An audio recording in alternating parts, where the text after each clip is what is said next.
चौधरी वीरपाल सिंह जाट है और मैं विश्व जाट महासभा, एक सामाजिक संगठन है जाट समाज का, उसका मैं राष्ट्रीय अध्यक्ष हूं। उसी के बैनर के नीचे आज ये चंडीगढ़ प्रेस क्लब में प्रेस कॉन्फ्रेंस बुलाई गई है, जिसमें मुख्य रूप से पंजाब के प्रदेश अध्यक्ष दर्शन सिंह सर्रा जी हमारे साथ हैं, हरियाणा के प्रदेश अध्यक्ष बलजीत सिंह रांगी जी हमारे साथ में हैं। क्योंकि ये दोनों प्रदेश की राजधानी है, इसलिए हमने ये प्रेस कॉन्फ्रेंस चंडीगढ़ में रखी है। और चंडीगढ़ खुद भी एक स्टेट है, सेंट्रल शासित स्टेट है। आज हमारा मुख्य मुद्दा है, पंजाब के अंदर युवाओं को रोजगार नहीं है।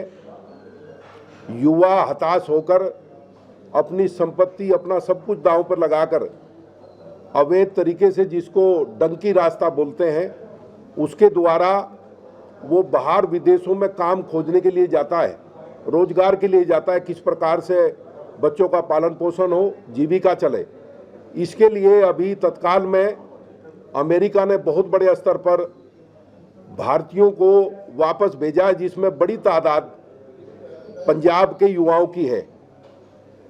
उनको बहुत बेइज्जती करके, हथकड़ी लगा करके वापस यहाँ इंडिया में भेज दिया गया है। हम आज यहाँ मांग करते हैं कि पंजाब की सरकार उन युवाओं को रोजगार देने का काम करे, क्योंकि वो रोजगार के लिए ही अपना सब कुछ दांव पर लगाकर, उनके पास अब बचा भी कुछ नहीं है। वो बाहर गए थे लेकिन वहाँ से वापस कर दिए, तो यहाँ की सरकार का दायित्व बनता है कि उन युवाओं को वो रोजगार देने का काम करे, उनके भरण पोषण की व्यवस्था करे। ये हमारा मेन मुद्दा है।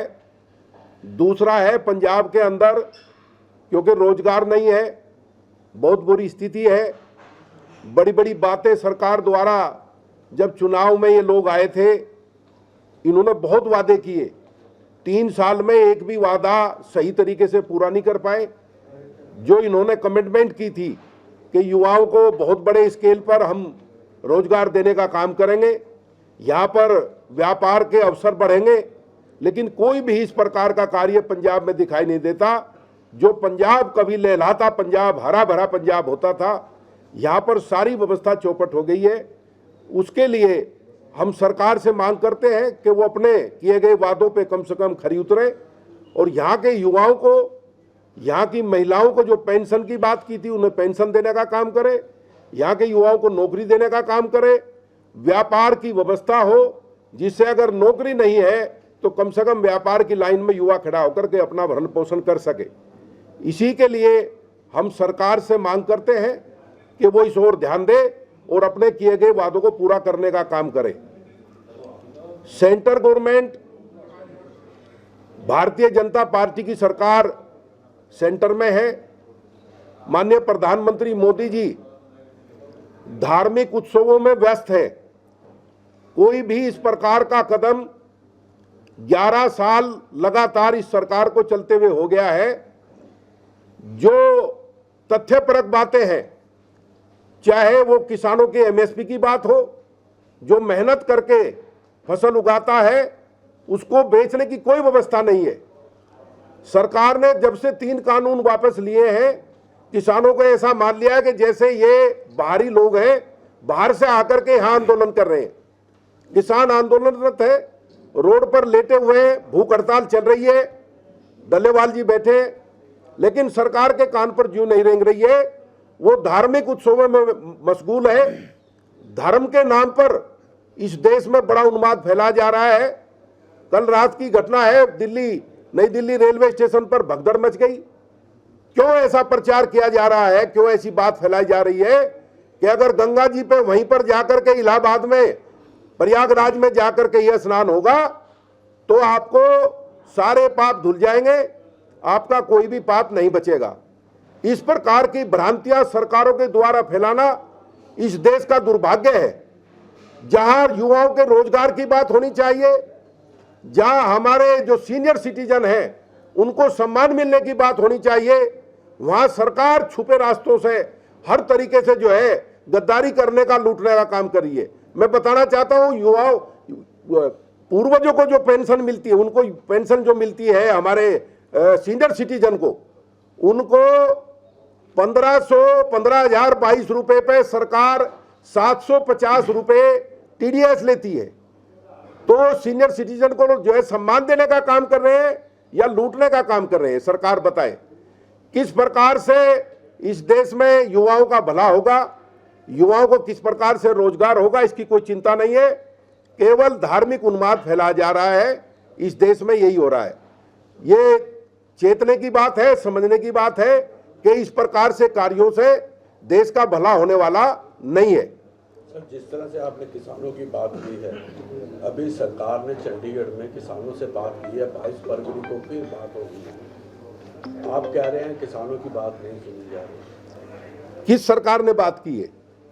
भारत सरकार ने चंडीगढ़ में बात की नहीं, तो बात हुई। भारत सरकार को फिर बात है, कृषि मंत्री यहाँ पहुंचे हुए थे, कृषि मंत्री से बात हुई है। भारत सरकार जब से जो 3 काले कानून थे वो वापस लिए हैं, तब से वो वादे पे वादे करती, वो वादा करके ही कानून जो है वहां से लोगों को उठाया गया था कि हम आपकी एमएसपी के ऊपर जो है हम आपको एक मीटिंग बैठा रहे हैं, लोगों की एक मीटिंग बैठेगी, वो तय करेगी कि किस प्रकार से इसका समाधान निकले। लेकिन सरकार ने वो ठंडे बस्ते में डाल दिया है, इसलिए ही तो दोबारा आंदोलन की आवश्यकता हुई है। किसान बेवकूफ नहीं है, अपने खेत का काम छोड़ करके वो रोड पे आंदोलन करता रहे। ये सब जो है बहकाने की चीजें हैं कि कृषि मंत्री बात करेगा या कोई और दूसरा बात करेगा। सरकार जो है उनके पास में सारे आंकड़े हैं, एमएसपी देने के लिए उनके पास में पैसा है, हर महीने एक्स्ट्रा जीएसटी जमा होती है, उस जीएसटी से सरकार जो है किसानों को एमएसपी दे सकती है। ये मैं दावे के साथ कहता हूं, सरकार का कोई भी जो आर्थिक और शास्त्रीय हो वो हमसे बात कर ले। सरकार के पास में जो हर महीने जीएसटी एक्स्ट्रा आ रही है, उसी से ही किसानों की फसलों को एमएसपी पे खरीदा जा सकता है। लेकिन सरकार बात क्या करना चाहती है? सरकार फैसला क्यों नहीं करती? फैसला उनके हाथ में बात करके क्या करना चाहती है? वो पंजाब में आके बात करे, उत्तर प्रदेश में आके बात करे, मध्य प्रदेश में बात करे, इससे क्या हो जाएगा? सरकार डिसीजन ले, डिसीजन उनके हाथ में है, सारी चीजें उनको पता है। और फसल एमएसपी पे खरीदने के बाद में जो व्यापारी व्यापार करता है वो खरीदता है, सरकार भी तो उस फसल को बेचेगी। सरकार उसको फ्री में थोड़ा ही खरीदेगी, या सरकार उसका भंडारण करके अपने पास रखेगी? सरकार भी तो उसको वहीं बेचेगी जहां व्यापारी बेचता है।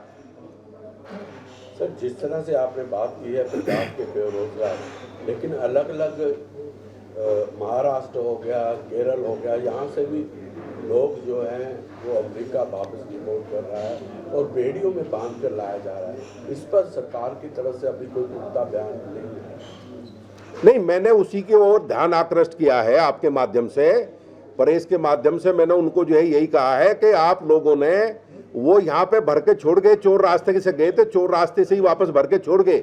लेकिन आप लोगों ने उस पर ना तो भारत सरकार ने कोई बयान दिया है, ना स्टेट सरकार ने कोई बयान दिया है। ये कोई बहुत छोटा मामला नहीं है। एक देश जो है अपने यहाँ से सभी को निकाल दे जो गलत रास्ते से गए थे, तो उनका क्या होगा? उन्होंने अपनी जमीनें बेची, उन्होंने अपना सारा सब कुछ दांव पे लगा करके वो बाहर गए, और आज वो यहाँ इस स्थिति में है कि उनके हाथ में तो कुछ भी नहीं बचा है। सरकार का ध्यान हम आकृष्ट कराना चाहते हैं कि उन युवाओं को जब तक उनकी नौकरी की व्यवस्था हो, उनको रोजगार की व्यवस्था हो, उनके भरण पोषण की व्यवस्था सरकार करे, क्योंकि उनके पास तो कुछ बचा नहीं है। आपने मुद्दा उठाया कि चाहे वो महाराष्ट्र की बात हो, चाहे वो तमिलनाडु की हो, चाहे केरला की बात हो, पूरे हिंदुस्तान से युवा इसी प्रकार से जब वो हताश हो जाता है, उसको यहाँ रोजगार नहीं मिलता, तो वो बाहर जो है रोजगार खोजने के लिए जाता है। उसके पास में कोई चारा नहीं बचता। एजुकेशन उस लेवल की नहीं होती कि वो लीगल तरीके से चला जाए, लेकिन उसको काम करना है तो वो जो है अवैध तरीके से डंकी रास्ते से वो बाहर विदेशों में जाकर के काम के लिए वो जाता है। वो वहाँ पिकनिक मनाने के लिए नहीं जाता, वो वहाँ काम करने के लिए जाता है कि मुझे कहीं वहाँ पर रोजगार मिल जाए। सरकार के पास में अगर व्यवस्था हो, सरकार के पास में कोई आंकड़ा नहीं है कितना युवा बेरोजगार है, सरकार बताना नहीं चाहती। सरकार तो युवाओं के रोजगार की बात तक करना नहीं चाहती। वो बात करना चाहते हैं केवल धार्मिक मामलों की, धार्मिक उन्माद कैसे फैले और कैसे डिवाइडेशन होकर के हम राज करते रहे, ये उनकी पॉलिसी है।